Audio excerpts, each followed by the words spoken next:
Aujourd'hui, dans le studio de Westrack, nous recevons Julien H. Bonjour. Bonjour, enchanté.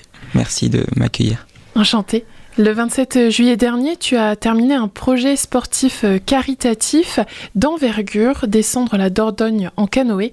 Grâce à cela, tu as pu récolter des fonds pour l'ARSLA, l'Association pour la recherche sur la sclérose latérale amyotrophique, vaincre la maladie de Charcot. C'est une maladie neurodégénérative. C'est une cause qui te tient énormément à cœur, n'est-ce pas? Puisqu'elle résonne avec un événement personnel. Tout à fait. Quand j'avais 14 ans, mon oncle a été diagnostiqué de la maladie de Charcot. Quand on a 14 ans, on ne se rend pas spécialement compte de ce que c'est et de sa conclusion. On espère toujours, même s'il n'y a personne qui s'en est sorti, que lui va s'en sortir. Et puis, à 14 ans, on ne réfléchit pas trop à rentrer dans la bataille et à ce qu'on pourrait faire pour l'aider. Et puis, les années passent et quand on a 17, 18 ans, on commence à se dire que là, on a envie d'aider. Mais il faut savoir que je ne suis pas quelqu'un de très manuel et qu'il y a des gestes précis à avoir et qu'au final, j'aurais fait pire que mieux à vouloir l'aider. Donc j'ai été totalement impuissant face à la maladie qu'a subi mon oncle et ça a toujours été une cicatrice pour moi parce que c'était quelqu'un auquel je tiens beaucoup et n'avoir rien fait pour lui, ça a toujours été difficile. Donc ce combat-là, c'était un peu pour lui rendre hommage, oui. C'était en quelque sorte un hommage que tu as rendu à ton oncle Jean-François. Tu as mené ce projet avec ténacité depuis plusieurs mois. Quel a été l'élément déclencheur où tu t'es dit « c'est bon, là j'y vais, je lance le projet » ? Alors en novembre, je me suis motivé à mener plein de projets qui me tenaient à cœur. Et je me suis dit que parmi ces projets sportifs-là, parce que c'est que des projets sportifs, il fallait qu'il y ait quelque chose de sportif et de caritatif en hommage à mon oncle. Et donc, et au combat que moi j'ai pas pu mener, je voulais pouvoir mener ce combat-là en hommage à mon oncle et me rendre utile là où j'avais pas pu l'être avec mon oncle à l'époque. Et donc du coup, je me suis dit que il fallait que je me lance un défi pour lui et qu'on arrive à récolter des fonds pour des personnes qui en ont besoin et qui sont atteintes de la maladie de Charcot. Et il fallait que ce soit un défi où je me lance dans l'inconnu, donc j'ai choisi le canoë. Parce que le canoë, tu n'avais jamais pratiqué vraiment avant. J'avais jamais pratiqué du tout le canoë. Enfin, si, j'avais déjà fait la rivière de Clécy. Enfin, rien de sportif, juste du touristique. Et je connaissais pas du tout mes limites physiques liées à ça. Je connaissais pas les distances qu'on pouvait ou ne pouvait pas faire. Enfin, je me lançais vraiment dans l'inconnu, comme quand mon oncle a appris la maladie et qu'il allait se lancer dans une bataille contre l'inconnu, justement.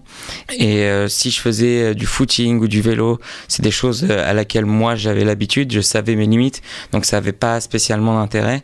Là, le canoë, c'était vraiment une bataille vers l'inconnu et c'était lié au sport.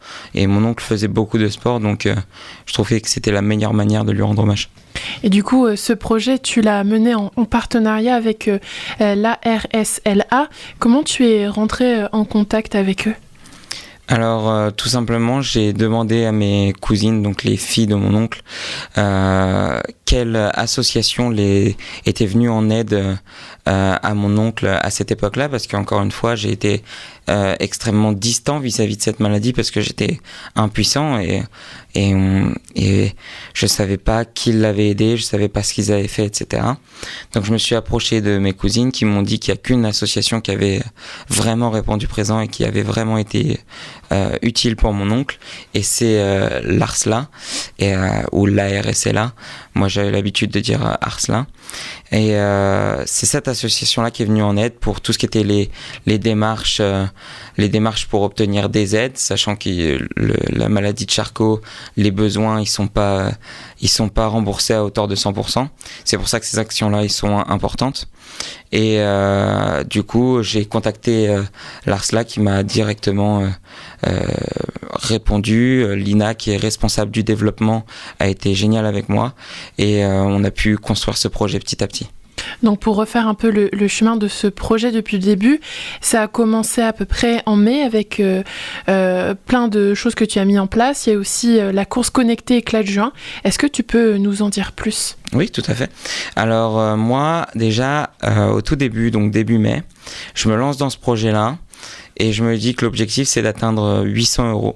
Parce que 800 €, c'est ce qui va permettre d'avoir une batterie neuve pour un prêt de fauteuil électrique. Et moi, c'était ce que mon oncle avait réussi à avoir. Et donc, j'avais à cœur que quelqu'un d'autre puisse profiter de ce qu'avait pu profiter mon oncle. Donc ça, c'était mon objectif initial, d'obtenir 800 € et puis d'aller faire le canoë en finalité. Quand j'ai vu l'engouement général de mes amis, ma famille, mes collègues, aussi des parents d'élèves, parce qu'il faut savoir que je suis professeur des écoles, et j'ai des parents d'élèves qui se sont mis dans l'idée de faire un cross solidaire. Ils ont récolté près de 200 € pour l'association, et ça m'a extrêmement touché. Mais quand j'ai vu un tel engouement de la part des gens qui m'entourent, je me suis dit, ok, on peut peut-être aller plus loin. Et donc du coup, j'en ai parlé avec Lina, la responsable du développement de chez Arslan, qui a contacté un ergothérapeute et on a mis en place des paliers. À 800 €, c'était la batterie pour le fauteuil électrique. À 1440 €, c'était tous les besoins au sein d'un appartement pour une famille qui en avait besoin. Et à 3000 €, c'était 2 familles en situation d'extrême précarité qui pouvaient profiter de ces aides-là et avoir tous les aménagements nécessaires. Il faut savoir que ces paliers-là, on les a atteints petit à petit. Au départ, les paliers, c'était 140 € obtenir une Minerve. C'était 400 € obtenir une barre pour une douche, pour pouvoir se maintenir. Et petit à petit, on a trouvé des paliers de plus en plus grands et elle m'a accompagné tout au long de ça parce que à chaque fois, pour moi, c'était une surprise de voir tous ces paliers atteints et les sommes ne pas cesser d'augmenter. Et quand on arrive au mois de juin, je me dis qu'il y a quelque chose qui est mis en place qui s'appelle les éclats de juin pour Arslan. Et donc je me suis dit, on va se lancer là-dedans.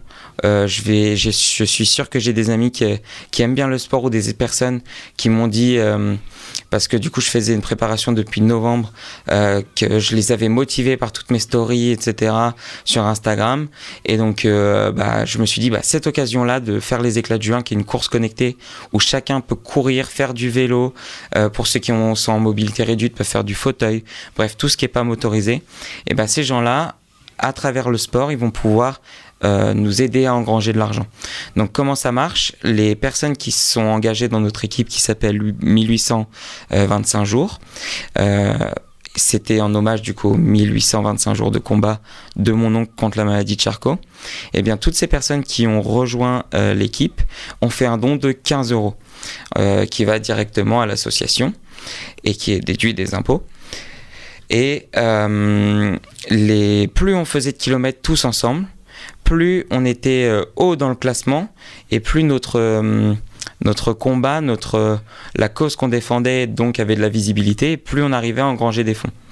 Et l'autre point positif, c'est que ça a permis à certaines personnes dont j'étais proche de soit se mettre au sport et avoir un objectif sur le mois de courir par exemple 100 km ou faire 100 km de vélo.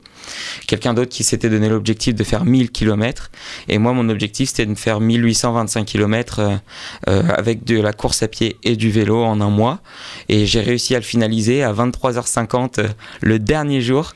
J'en étais assez fier parce que ça a été un combat pendant tout le mois pour allier le travail et ça, et on a réussi à engranger je crois à peu près 600 € grâce aux éclats de juin. Bravo.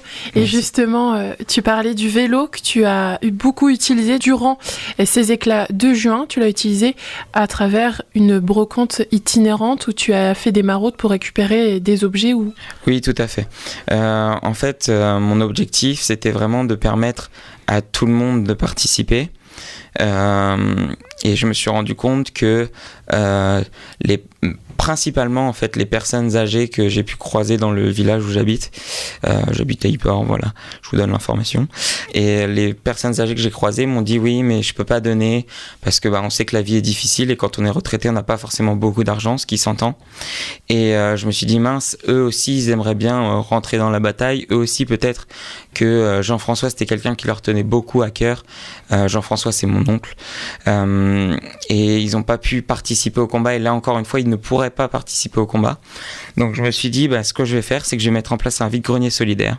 Je vais me placer un vide-grenier et je vais vendre des objets avec de la valeur que des gens m'ont donné, et donc je vais allier ça à ma préparation pour le canoë, mais aussi à ma préparation pour un projet personnel, parce qu'il y a quelques jours j'ai fait Paris-Nice à vélo, et en plus ça me permet de gagner des kilomètres pour les éclats de juin, donc vraiment tout se goupillait super bien. Donc pour toutes les personnes qui étaient autour de mon village, autour de 50 km, ils pouvaient me donner des choses et moi j'allais les récupérer à vélo le week-end. Et puis ça nous a fait un super vide-grenier, puisqu'on a obtenu à peu près 300 € au vide-grenier, et on a eu des choses qui avaient beaucoup de valeur, notamment des tableaux, et donc il y a eu une grosse mobilisation à ce niveau-là. Ça permettait notamment aux personnes âgées de pouvoir donner quelque chose de physique, parce que c'est vrai, des fois, elles ne sont pas forcément à l'aise avec tout ce qui est cagnotte, Hello Asso, des choses comme ça, justement. Ouais, carrément. Il y en a qui n'étaient pas spécialement à l'aise, il y en a d'autres, parce que quand on est dans un petit village, Internet, on se méfie aussi un peu, donc mettre les adresses, les coordonnées, même si c'est pour se faire rembourser une partie par les taxes de l'État, ils ont un peu du mal, etc. J'en ai qui sont venus avec leur petit billet jusqu'à chez moi pour me donner le petit billet, d'autres qui m'ont donné un petit chèque, et donc du coup moi j'ai fait le don avec eux ensuite. On a fait ces choses-là, mais effectivement il y en a qui n'osaient pas, et donc du coup faire ce don comme ça, ça leur a permis aussi de participer, ouais, c'est ça. Et du coup, entre-temps, la cagnotte pour le projet canoë continuait de grossir, et ces fonds n'allaient pouvoir être débloqués que si tu réussissais à descendre la Dordogne en 53 heures maximum, repos compris. Pourquoi 53 heures ? Est-ce que c'était quelque chose de fixé ? Alors déjà, la cagnotte, je vais revenir juste sur la cagnotte. La cagnotte se déverrouille si j'arrive à faire le défi.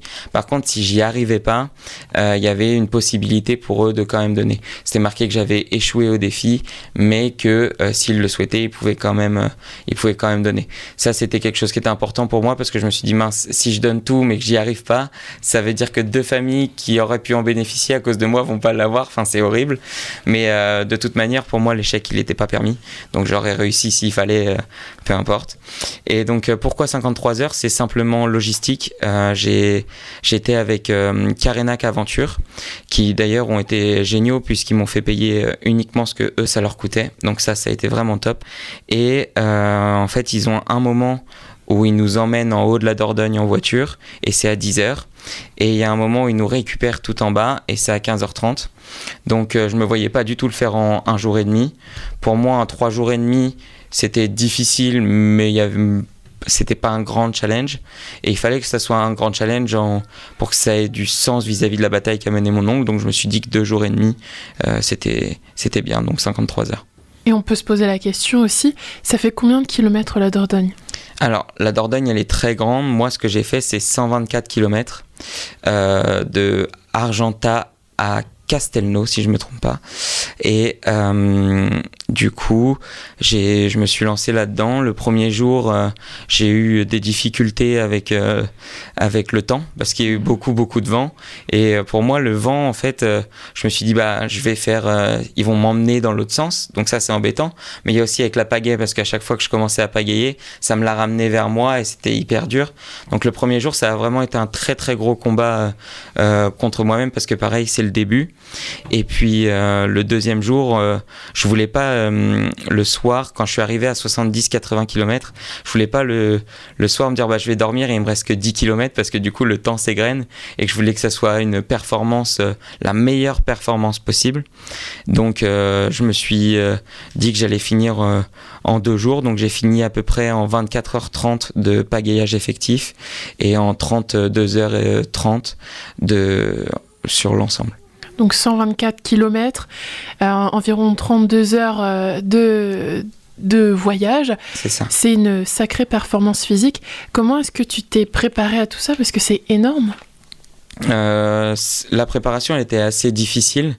D'ailleurs, je la recommande pas de manière générale, mais dans ce temps imparti là, parce que moi, quand je me lance dans quelque chose, je le fais à l'extrême.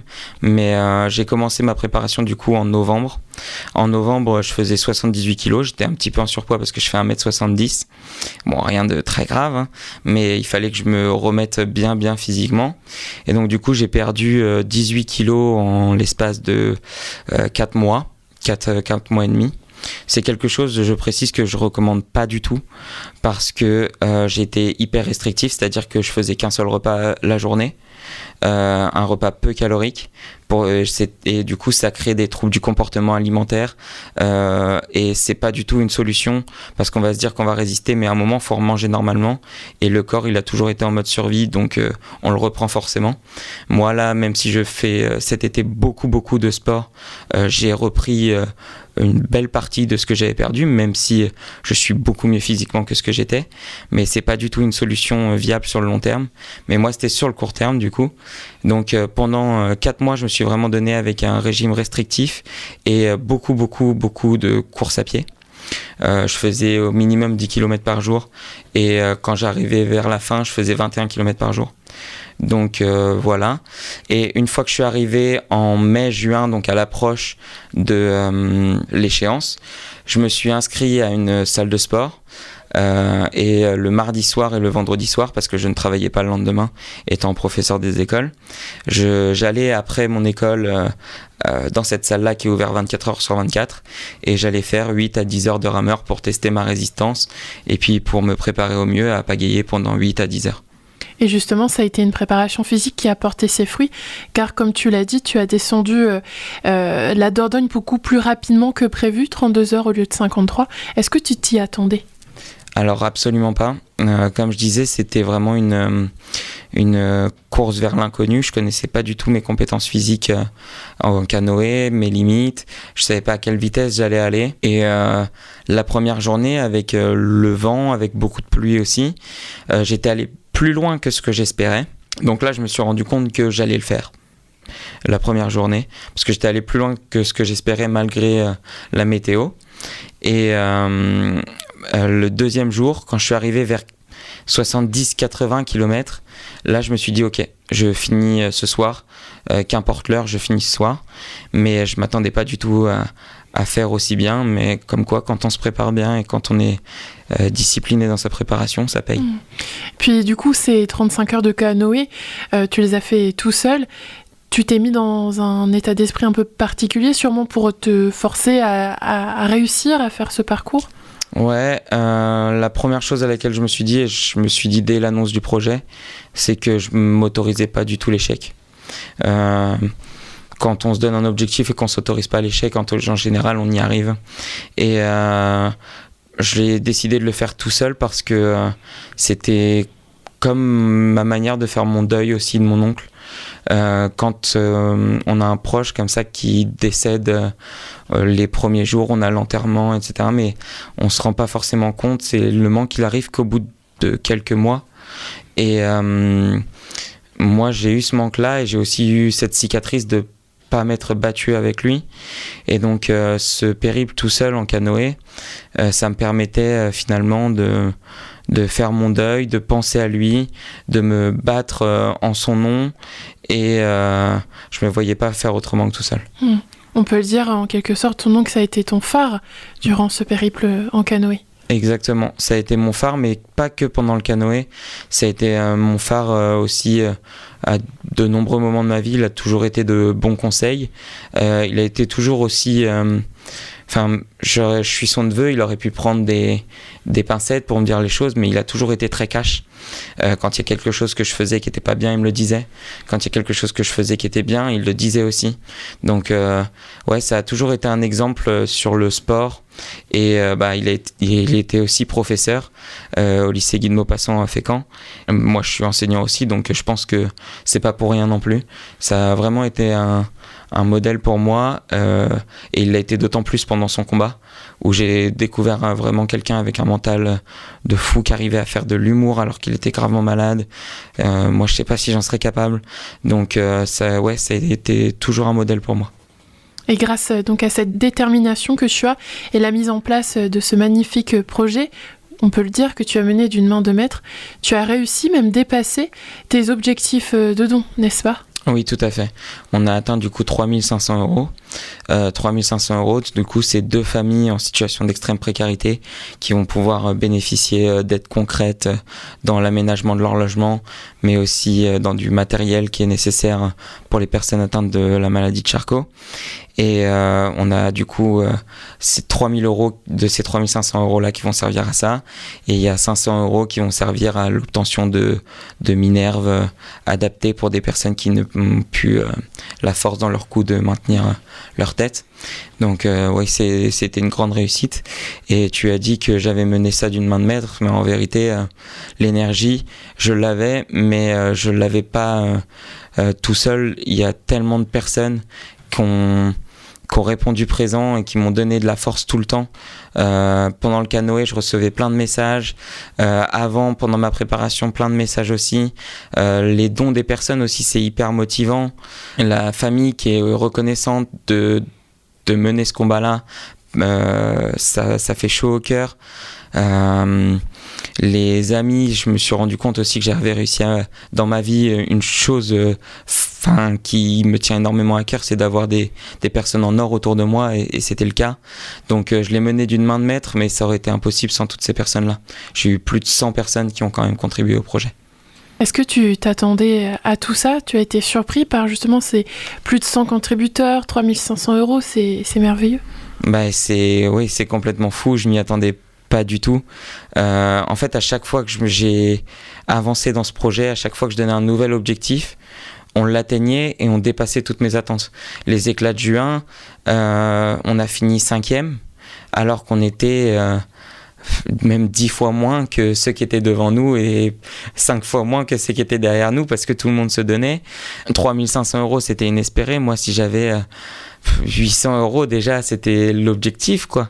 Ouais, c'était une expérience folle, et j'ai vraiment une chance d'avoir des collègues en or, des parents d'élèves qui ont répondu présent aussi, qui ont été en or, des amis qui ont été incroyables. Enfin, je m'attendais pas à tout ça, et c'est fou.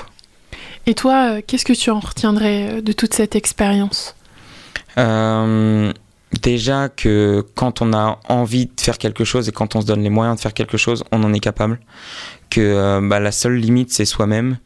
Parce que moi, il y a plein de fois où, et c'est ce qui m'a forgé aussi, il y a plein de fois où on m'a dit, je faisais du handball, on me disait que j'étais trop petit. Quand j'ai passé mon bac, on m'a dit que je l'aurais pas.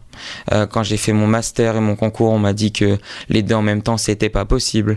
Mais en fait, les gens disent des choses sans spécialement se connaître. La meilleure personne qui se connaît, c'est nous-mêmes. Et quand on a envie de se donner les moyens de quelque chose et quand on veut quelque chose, il n'y a personne qui doit nous dire ce qu'on doit faire ou non. Si on se donne les moyens, on y arrive. Puis on l'a très bien vu au cours de cette interview, comme tu l'as expliqué, les moyens, tu te les as donnés en faisant toutes les actions que tu as menées, en réussissant avec une motivation de faire, en fait. On m'a aussi beaucoup aidé. Le projet, je l'ai fait seul, en finalité, mais pendant toute la période, on m'a un peu aidé. Je pense à Théo Moalik, peut-être qu'il écoutera, qui m'a donné des conseils sur le canoë, parce que lui était très fort en canoë. Il a fait des compétitions, championnat de France, etc. Enfin, il était hyper fort.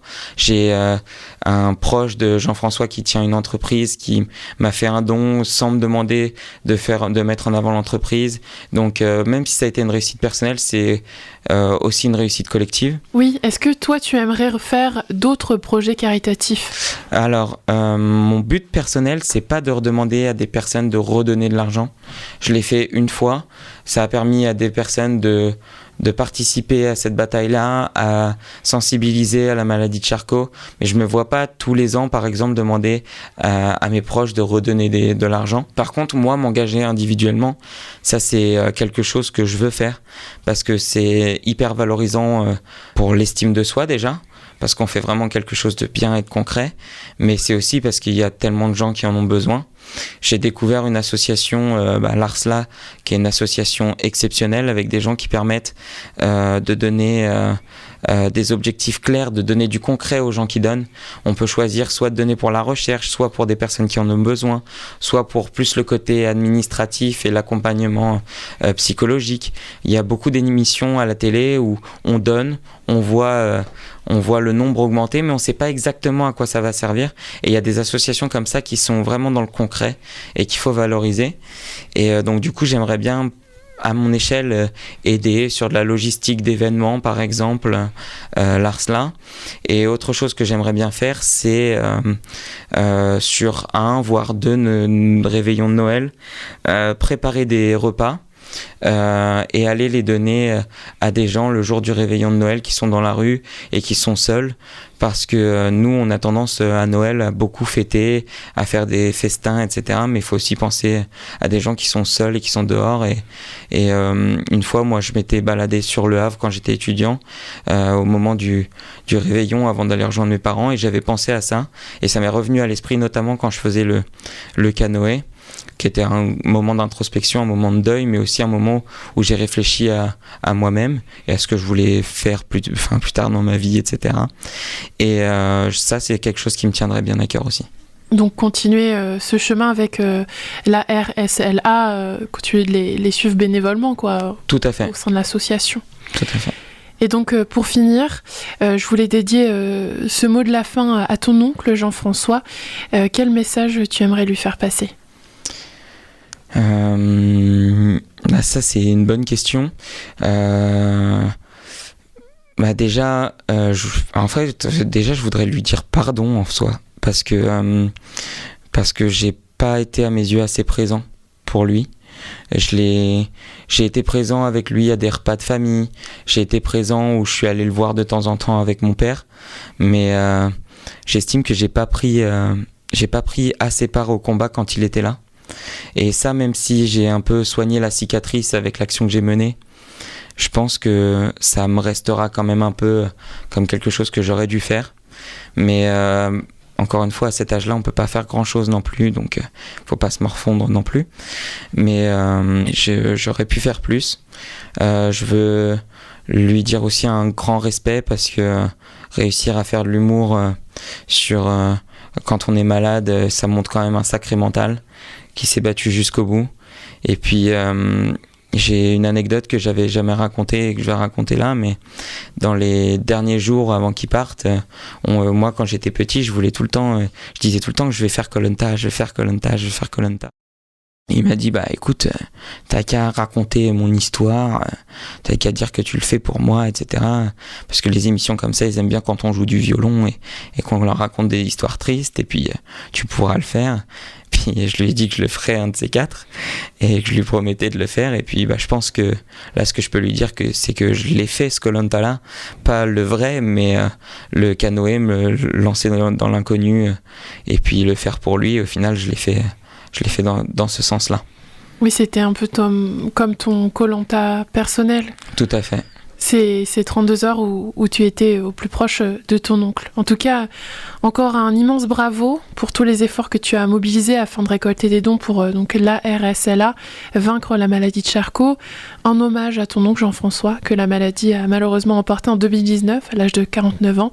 Je tenais à te remercier, Julien, pour ce témoignage touchant et très inspirant. Merci. Merci à toi, l'interview est super, tu as été génial, les questions elles sont super pertinentes, c'est pas focalisé sur moi, ce qui n'était pas objectif, c'est focalisé sur l'association. Et puisqu'on parle de l'association, même si moi j'ai mené un projet, une collecte de fonds, leur site arsla.org, vous pouvez donner soit par mois, soit directement, vous pouvez regarder ce qu'ils font et choisir sur quelle action vous voulez participer, parce que c'est vraiment une maladie qui est horrible, et chaque fonds est nécessaire. Et voilà, informez-vous si vous le souhaitez. Ça sera déjà une grande victoire, et puis ça montrera que cette interview elle a aussi servi à quelque chose. Merci à toi. Merci beaucoup.